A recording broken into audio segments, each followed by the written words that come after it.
Hello everyone, welcome to my YouTube channel. ముందుగా మీ అందరికీ ఉగాది శుభాకాంక్షలు.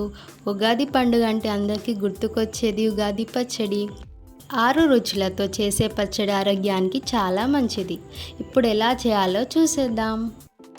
ముందుగా చింతపండు రసంలో కొద్దిగా కారం వేసుకోవాలి. ఇప్పుడు కాస్త ఉప్పు, తర్వాత కొంచెం వేప పువ్వును వేసుకోవాలి. ఇందులో చాలా యాంటీ ఆక్సిడెంట్స్ ఎక్కువగా ఉంటాయి, బ్లడ్ని ప్యూరిఫై చేస్తుంది. ఇప్పుడు ఒక మామిడికాయను చిన్నగా కట్ చేసుకొని ఇందులో వేసుకోవాలి. Good source of vitamin C, ఇంకా ఇమ్యూన్ సిస్టమ్ని పెంచుతుంది. తర్వాత ముందుగానే సోక్ చేసి పెట్టుకున్న బెల్లం వాటర్ని ఇందులో పోసుకోవాలి.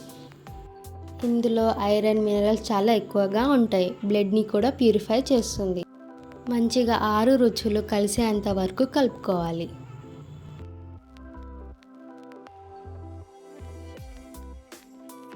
చాలా సింపుల్గా, ఈజీగా చేసుకోవచ్చు. చాలా హెల్త్ బెనిఫిట్స్ ఉన్న ఉగాది పచ్చడి మీరు కూడా చేసుకోవచ్చు. ఇప్పుడు మట్టి కుండలో పోసుకొని సర్వ్ చేసుకోవాలి. చాలా హెల్తీ అండ్ టేస్టీ పచ్చడి.